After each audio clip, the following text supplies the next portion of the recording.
$73.41. That's what it cost me to fill up a mid-size sedan last Thursday, and the guy at the pump next to me just stared at his screen like it had personally betrayed him. And honestly, that look on his face is the whole economy in one frame right now. So before you keep scrolling, I need 90 seconds of your attention, because this one's going to follow you into the grocery aisle, the school drop-off, and every single line item in your budget for the back half of this year. I'm Kunal, and failed finance exists because I got tired of polished talking heads on cable, explaining your pain to you in language designed to make you feel calm instead of informed. So for the last few weeks, I've been elbow deep in inflation tables, central bank transcripts, and crude futures. And what I found is that the latest 4.2% inflation reading, the hottest we've run in about 3 years, isn't some mysterious fog that rolled in. It's a fuse that got lit in a contested stretch of water in the Persian Gulf, and the burn is traveling straight up the supply chain into your wallet. Quick, honest aside before we go deeper, because I'd rather earn your trust than your click. I'm not your financial planner. Nothing here is a custom blueprint for your money. I'm just opening up my own research notes and showing you how I'm thinking, so weigh it for yourself and loop in a fiduciary before you make any real moves. Now here's the mechanism nobody breaks down properly. Energy isn't one expense, it's the expense underneath every other expense. So when energy costs rip higher by roughly 23.5% in a single month, and gasoline alone leaps something like 40.5% between spring and early summer, you're not just paying more at the pump, you're prepaying for higher prices on things that haven't even reached the shelf yet.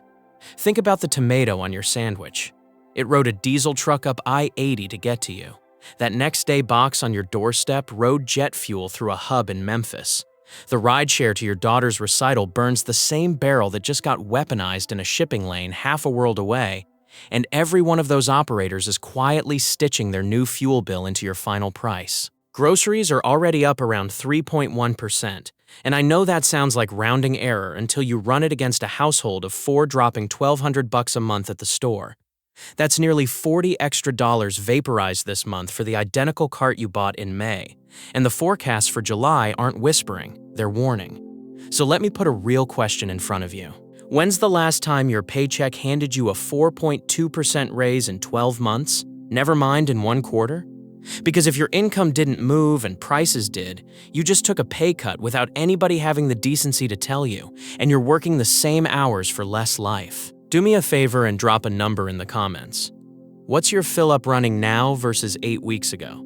Because the national average is a blender that purees away the real stories, and I'd rather hear yours. Here's who's bleeding worst, because this storm is anything but evenly distributed. Regional freight haulers and the big parcel carriers are watching fuel, already their second biggest cost after labor.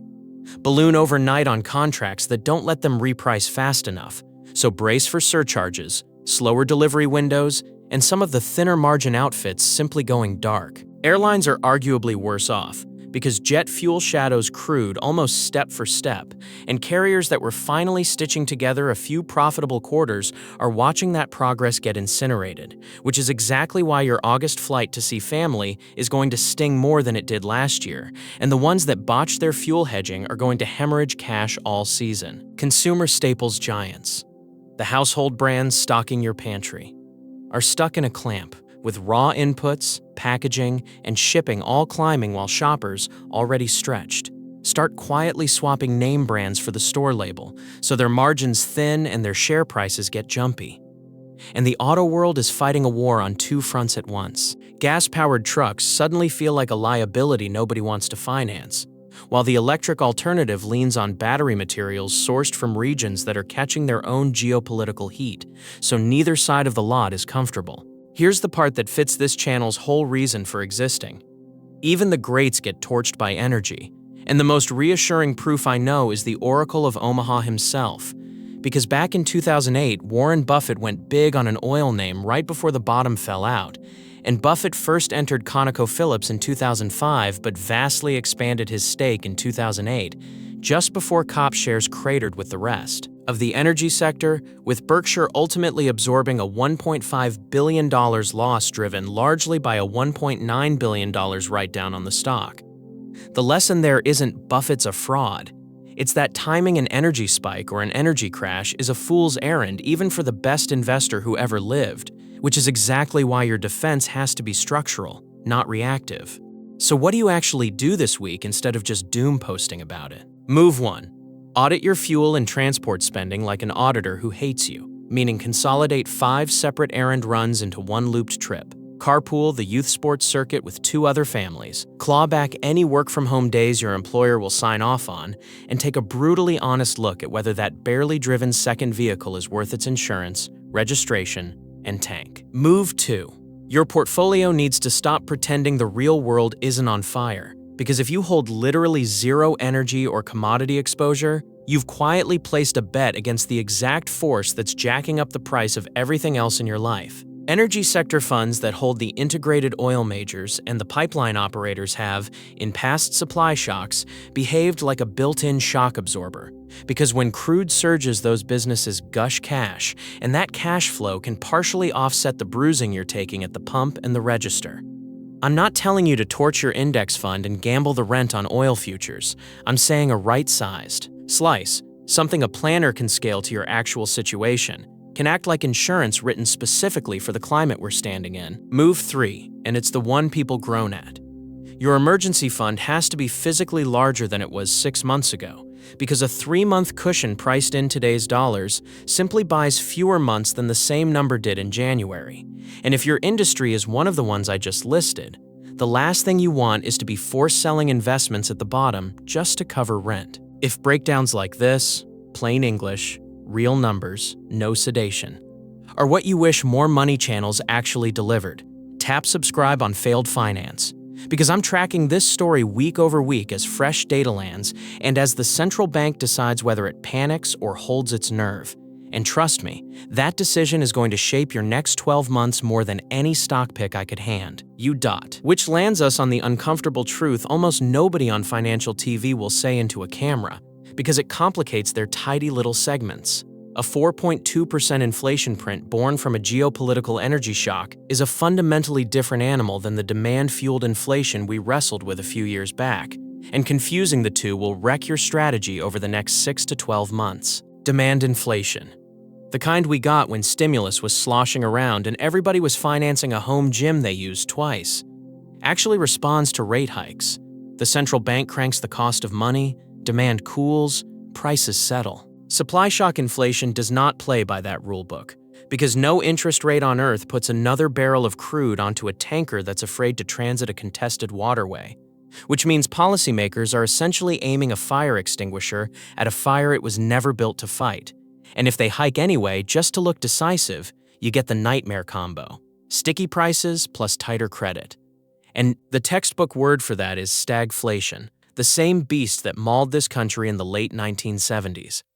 Here's the history that should be tattooed on every investor's brain.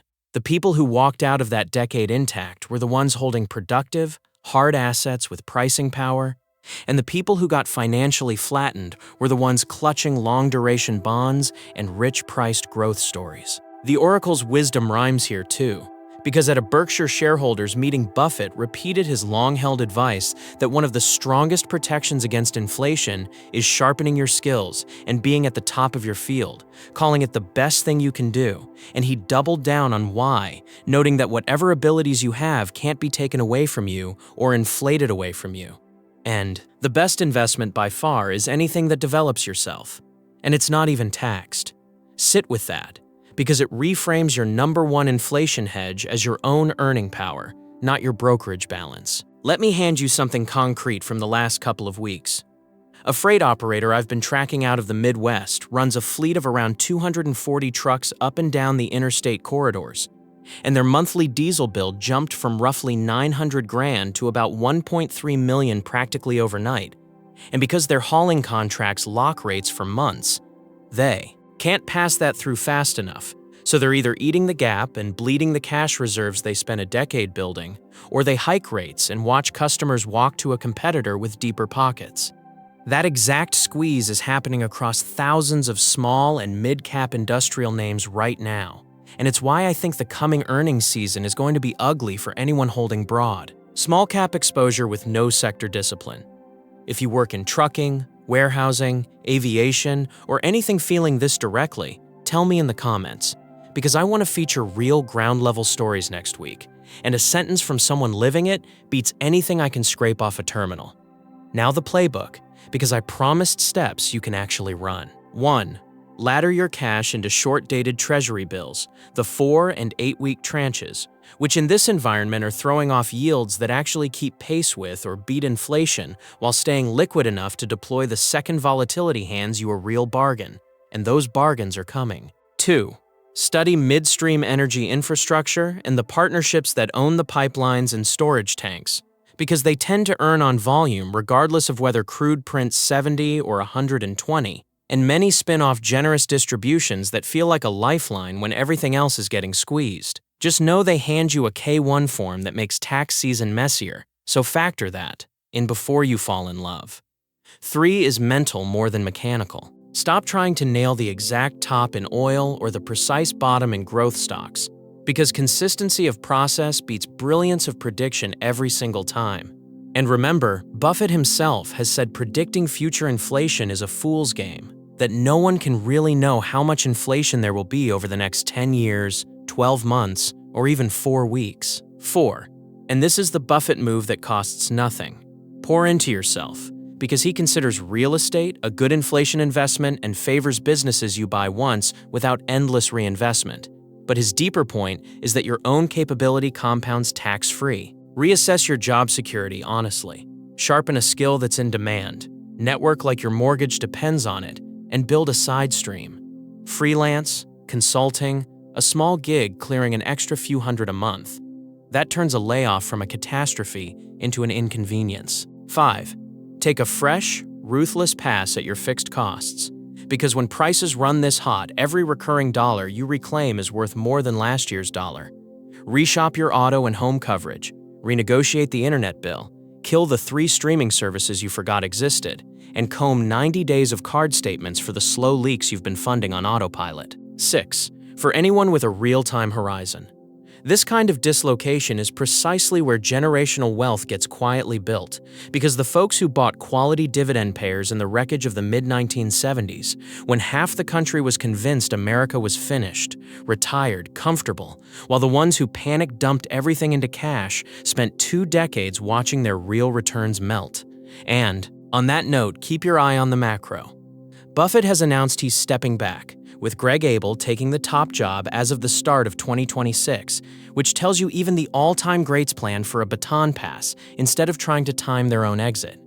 Your portfolio deserves that same calm. One last thing in plain terms. I'm Kunal.